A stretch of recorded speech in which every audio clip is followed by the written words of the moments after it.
పశ్చిమ గోదావరి జిల్లా ఆకువీడులో సుదీర్ఘకాలంగా సాగుతున్న రామాలయ పునర్నిర్మాణ వివాదానికి సుప్రీంకోర్టులో పులి స్టాప్ పడింది. ప్రభుత్వ భూమిలో ఆలయం నిర్మిస్తున్నారంటూ దాఖలైన అభ్యంతరాలను తోసిపుచ్చిన సర్వోన్నత న్యాయస్థానం ఆలయ నిర్మాణ పనులకు గ్రీన్ సిగ్నల్ ఇచ్చింది. జిల్లా కలెక్టర్ మంజూరు చేసిన నిరభ్యంతర పత్రం చట్టబద్దమైందని స్పష్టం చేసింది. దీంతో కొంతకాలంగా నిలిచిపోయిన నిర్మాణ పనులు తిరిగి వేగం పుంజుకోనున్నాయి. సుప్రీంకోర్టు తీర్పుపై డిప్యూటీ స్పీకర్ రఘురామకృష్ణరాజు హర్షం వ్యక్తం చేశారు. న్యాయం ధర్మం గెలిచాయని జై శ్రీరామ్ అంటూ వీడియో పోస్ట్ చేశారు. నవంబర్ నెలాఖరుకల్లా ఆలయ నిర్మాణం పూర్తి చేస్తామని స్పష్టం చేశారు. అందరికీ నమస్కారం. ఇప్పుడే సరిగ్గా 10 నిమిషాల క్రితం సుప్రీంకోర్టులో చాలా బలమైన వాదోపవాదాలు జరిగిన పిదప సుప్రీంకోర్టు ఫైనల్గా జడ శ్రావణ్ కుమార్ గారు వేసిన పిటిషన్ని కొట్టివేయటం జరిగింది. గతంలో స్టే ఎందుకు వచ్చిందో కూడా నేను కొన్ని ప్రెస్ మీట్స్లో చెప్పాను. హైకోర్టులో జరిగిన విషయం అక్కడ తెలియచేయకుండా ex party status quo order తీసుకోవడం జరిగింది. ఖచ్చితంగా విచారణకు వచ్చినప్పుడు విజయం శ్రీరామునిదే అని చెప్పి నేను స్పష్టంగా పేర్కొనటం జరిగింది.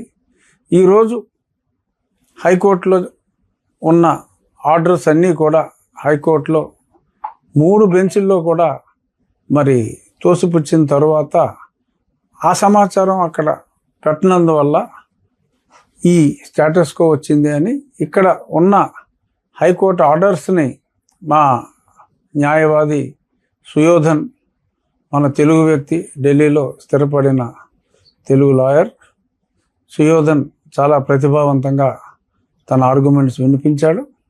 రాష్ట్ర ప్రభుత్వం తరపున కూడా ప్రేరణా సింగ్ వారి మన వాదనలో వినిపించడం జరిగింది. అన్ని అనుమతులు సక్రమంగా తీసుకున్న తరువాత అది ప్రభుత్వ స్థలము అని చెప్పి శ్రవణ్ కుమార్ గారి తరపు వాదించిన న్యాయవాదులు మాట్లాడితే 90 సంవత్సరాలుగా అది ప్రభుత్వ స్థలమే.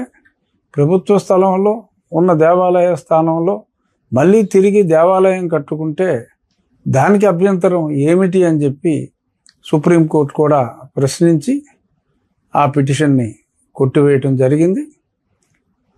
ఆల్రెడీ చెప్పాను నేను, గన్నవరం దగ్గర దేవాలయం వేగవంతంగా పూర్తవుతుందని. సుమారు 70% పనులు అయిపోవచ్చుని. మిగిలిన 20% కూడా రాబోయే నెల రోజుల్లో పూర్తయిపోతాయి. ఒక సైట్లో గతంలో ఫౌండేషన్ వర్క్ ఆల్మోస్ట్ పూర్తి చేసాం.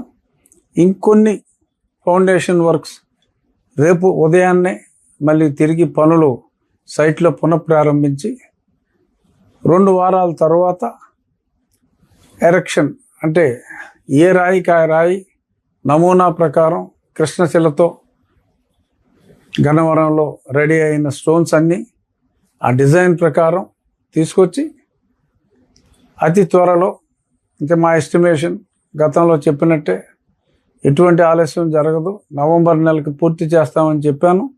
దాని ప్రకారమే ఖచ్చితంగా నవంబర్ నెలాఖరికి పూర్తి చేసే దిశగా అహర్నిశలు రామభక్తుల సహాయంతో దాన్ని పూర్తి చేసి, స్థలం చిన్నదైనప్పటికీ 4 సెంట్ల స్థలం అయినప్పటికీ సర్వాంగ సుందరంగా ఒక చక్కటి డిజైన్తో ఆ రామాలయాన్ని పూర్తి చేస్తామని చెప్పి అందరికీ చెప్తూ, ఇక సరే న్యాయవాదిగా వారికి క్లయింట్స్ వచ్చుండొచ్చు. జడ శ్రావణ్ కుమార్ గారికి అంతిమంగా సుప్రీంకోర్టు తీర్పు వచ్చింది. ఇక గొడవలకి స్వస్తి పలికి నా మొత్తం అందరికీ కూడా నేను చెప్పేది, అన్ని మతాల వారికి కూడా నేను చెప్పేది ఏంటంటే, మత సామరస్యంతో మనం ఉండాలి. మన మతాన్ని మనం ప్రేమించుకుందాం, అన్య మతాలని మనం గౌరవిద్దాం. ఇదే ఉద్దేశంతో మేమున్నాం, ఇదే ఉద్దేశంతో అందరూ కూడా ఉండాలని. మత సామరస్యం అనేది అవసరం. ఎవరి మతానికి సంబంధించిన వారి ఆలయాలని అనుమతులు తీసుకొని కట్టుకుంటున్నప్పుడు ఎటువంటి ఇబ్బందులు పెట్టకూడదు.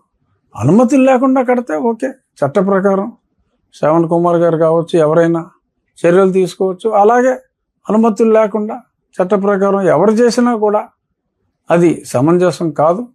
అనుమతులు ఉన్న చోట ఇబ్బంది పెట్టడం సమంజసం కాదు అని మరొకసారి అందరికీ విజ్ఞప్తి చేస్తూ, మత సామరస్యంతో మనం అందరం కలిసిమెలిసి ఉందాము, మన దేవుణ్ణి మనం పూజించుకుందాం, అన్యమతానికి సంబంధించిన దేవుళ్ళని గౌరవించుకుందాం అని చెప్పి మరొకసారి తెలియజేస్తూ, జై శ్రీరామ్. ఈ పోరాటంలో శ్రీరాముని విజయాన్ని ఆకాంక్షిస్తూ కొన్ని లక్షల మంది ప్రజలు నాకు రెగ్యులర్గా మెసేజెస్ చేశారు. వారందరికీ కూడా నా హృదయపూర్వక నమస్కారాలు, పాదాభివందనాలు, ధన్యవాదాలు.